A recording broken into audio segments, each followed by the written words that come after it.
The Pacific Palisades fire, such a preventable tragedy that occurred in January of this year. And once the dust, or well, the ashes settled, people started drawing potential similarities to the Lahaina fire, which broke out in Hawaii back in August of 2023, I think. Especially similar concerns that people had in Lahaina with regard to private companies sweeping in to grab the scorched land for pennies on the dollar. Well, it looks like their worries were proven true because a California bill was drafted to turn Lost Pacific Palisades homes into affordable housing. But the bill was paused after locals called it a land grab. This should be infuriating people living around the Pacific Palisades area because they were almost immediately talking about that, about how the city is going to make it very difficult for them to rebuild in some way or another.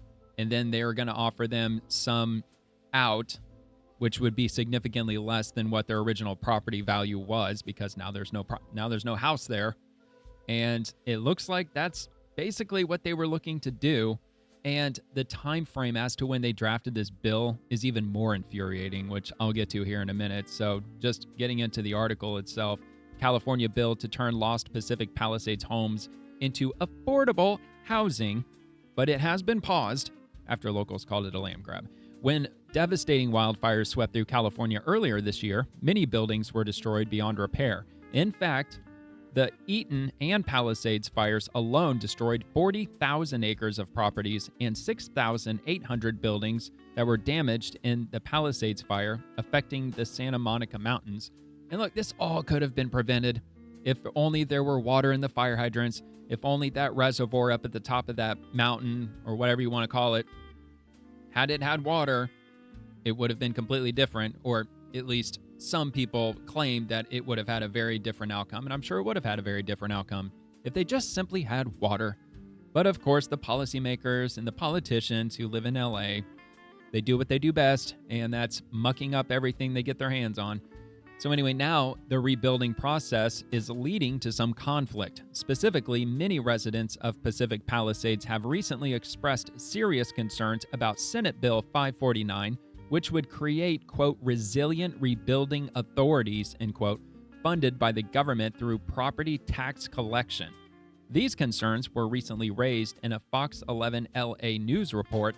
These authorities would be given the power to purchase lots where homes had been destroyed by fire and to build low-income housing on a significant percentage of those lots. Now, how much was the average house going for back then? Oh, yeah, here it is. I was actually just about to say that. I'm glad it actually pointed that out. The average listing price in this area was $4.9 million, and the city of LA wants to drag low-income neighborhoods worth of people into this area. That doesn't really make sense to me. But then again, nothing really makes sense, especially if it's going on in California. So anyway, that figure was from Realtor.com. They're not happy with what they see as a land grab. Many have voiced opposition, and in response, Senate Bill 549 has been put on hold until at least 2026. I mean, it might as well be in forever because nobody's going to get on board with this.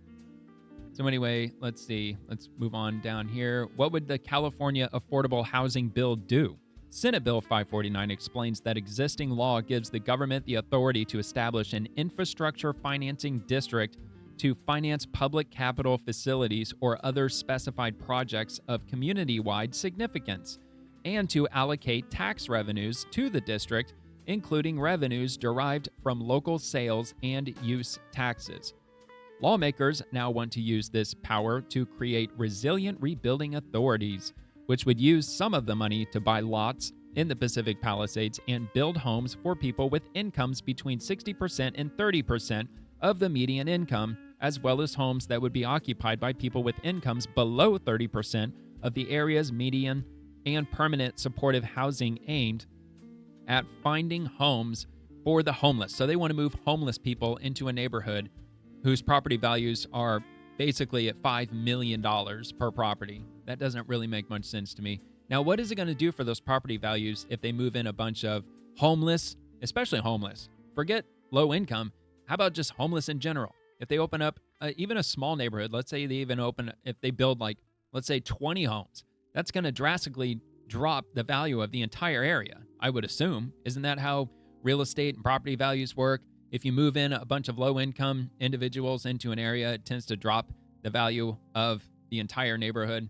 So I don't know, man. Whatever the hell that's going on in California, I'm just at a loss for words. It's just one thing after another with California, man. It just keeps getting worse and worse. And people I don't know if it's the education system. I don't know if it's whatever that's in the water that they're drinking, but they just keep seeming to just look the other way, or they just cheer this on. Not this specifically, but just these insane policies that they keep adopting in California. I don't know if it's misdirection or if they're just misinforming the public, or if maybe they just, whatever they learned in school, it just wasn't the correct information, or they at the very least didn't learn any level of common sense, it seems. But anyway, Governor Gavin Newsom also separately allocated $101 million in taxpayer money for the construction of more low-income housing to accelerate the development of affordable multifamily rental housing so that those rebuilding their lives after this tragedy have access to a safe, affordable place to come home to. $101 million. That's probably not going to house very many people, but... So anyway, why is the California housing bill causing so much controversy? Well, while lawmakers may want to build affordable housing in Pacific Palisades, residents are not so sure they want this to happen. Yeah, especially those who spent millions of dollars on their property. Jessica Rogers, Pacific Palisades Residents Association president, wrote a letter expressing her objections to lawmakers, which over 2,300 other local residents signed on to. Quote, lawmakers are asking for a land grab, Rogers said. This is a rebuild. This is not a politicians get to decide a pet project on what they're going to decide in the Palisades. This is residents of this community get to decide what happens in our rebuild phase, period. And I believe, there's a little bit more here. So Rogers also stated that while there was some affordable housing in the area in the past, residents don't want more of this housing built because they don't want things to change. They want their neighborhood back the way it was. We had some low-income housing and we had affordable housing, Rogers explained. We want what we had on January 7th, the day of the Palisades fire. Nothing more, nothing less. Another resident was also upset about the idea of the government coming in and making sweeping changes without the consent of those who already live there. It does sound like quite a bit like Big Brother deciding what's good for all of us, commented Eileen Hogg, another local resident. It's irritating to think that other people, not local residents, are going to make decisions of what gets built and how it gets built. Yeah, man, welcome to essentially localized communism. Welcome, enjoy it. This is what y'all voted for.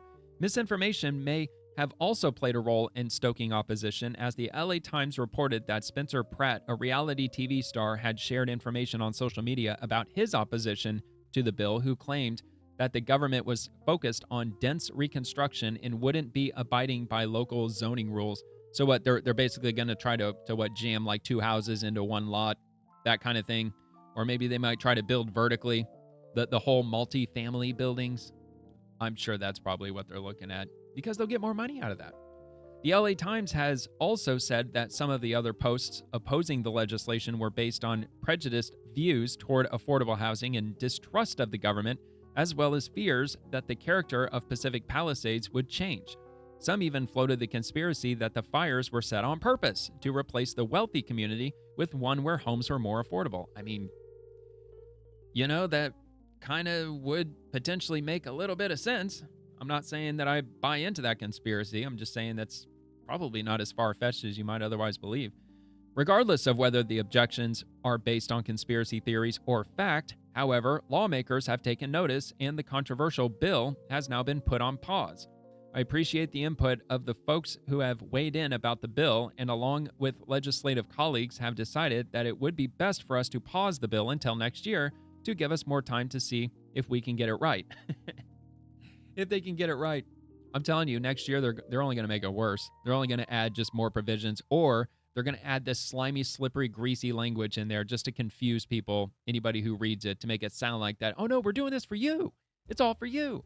But they're just going to move in tons of low-income individuals and whatnot. But look, if you can afford to live there, then you should live there.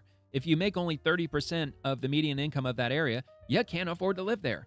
You can't just live anywhere you want because you just want to. It's like Beverly Hills. I wouldn't mind living in I actually wouldn't want to live in Beverly Hills, but let's say that I do, but I only make like I don't know, like $60,000 a year, I ain't going to live in Beverly Hills. Even though I want to, I still can't do it. It's just not how the way the world works. It just doesn't work that way.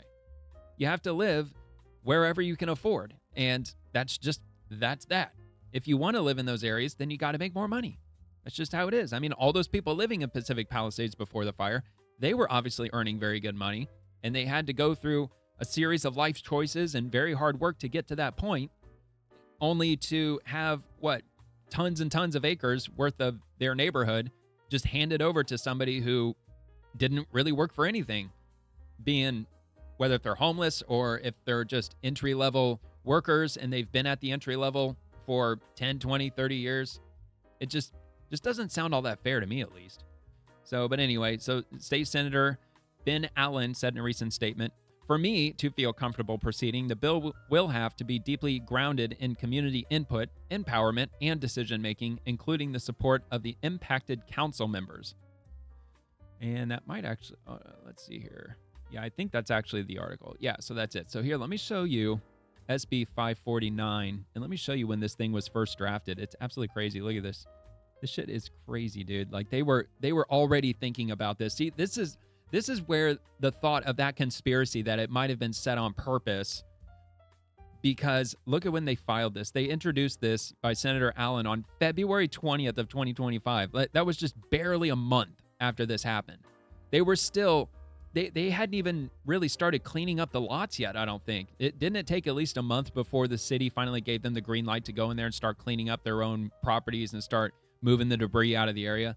The whole place was still smoldering, and they were already thinking of ways how they can take complete advantage of this situation. We've got thousands of empty lots now. Imagine what we can do with it. We could build high rises. We could build multi-story buildings. We can do all kinds of things because it's nestled pretty inside the greater LA area, if I can recall where it's located on a map. So I mean, that's a lot of open land in a very, very expensive area, historically very expensive area, still is, at least for now, until that happens. But so yeah, this is the bill. I mean, I could probably read just a little bit of it, but it's I don't know, like kind of, actually, it is going to be difficult for me to read it because actually, yeah, no, it does actually look like that it might. I try to make the text large just so folks who watch this video on a phone or a smaller screen might be able to read it along. But SB 549 as amended, Allen, Local Government Second Neighborhood Infill Finance and Transit Improvements Act, Resilient Rebuilding Authority for the Los Angeles Wildfires. Existing law authorizes the legislative body of a city or a county defined to include a city and county to establish an enhanced infrastructure financing district to finance public capital facilities or other specified projects of community-wide significance as provided. Existing law provides for the preparation of a proposed infrastructure financing plan as provided, which takes effect upon adoption by the Public Financing Authority of the district following a specified public hearing and protest procedure. Existing law authorizes the infrastructure financing plan to provide for the division of taxes levied on taxable property in the area included within the district as specified, and authorizes the Public Financing Authority to issue bonds by adopting a resolution containing specified provisions, including a determination of the amount of tax revenue available or estimated to be available for the payment of the principal of and interest on the bonds. Man, talk about lawyer speak. Existing law, the Second Neighborhood Infill Finance and Transit Improvements Act, or NIFTY-2, authorizes a city, county, or city and county to adopt a resolution at any time before or after the adoption of the infrastructure financing plan for an enhanced infrastructure financing district to allocate tax revenues of that entity to the district, including revenues derived from local sales and use taxes imposed pursuant to the Bradley-Burns Uniform Local Sales and Use Tax Law, or transactions and use taxes imposed in accordance with the Transactions and Use Tax Law, if certain conditions are met, including that the boundaries of the enhanced infrastructure financing district are coterminous with the city or county that establishes the district, and yada yada yada. I mean, I don't get the gist of it. So maybe you do. I really don't. They're going to amend this bill anyway, so it's kind of irrelevant that I read all the way through this anyway. It's actually pretty long. A lot of law speaking here. Probably a lot of confusing language, I can only imagine. So there you have it. So, I mean, it'll be interesting to see what they're going to end up having this bill turn out to at least appear to be. But they've already shown the public and those who live in the Pacific Palisades, the politicians have already shown them their true intentions. They want to get rid of a bunch of people who live in the Pacific Palisades, or who did until the fires happened. They want them to go away, and they want to replace them with people who make far less or are completely homeless outright. That's what they want to do. It's all about equity in California. But you voted for it, so enjoy it. Thanks for watching, like and subscribe. See you later.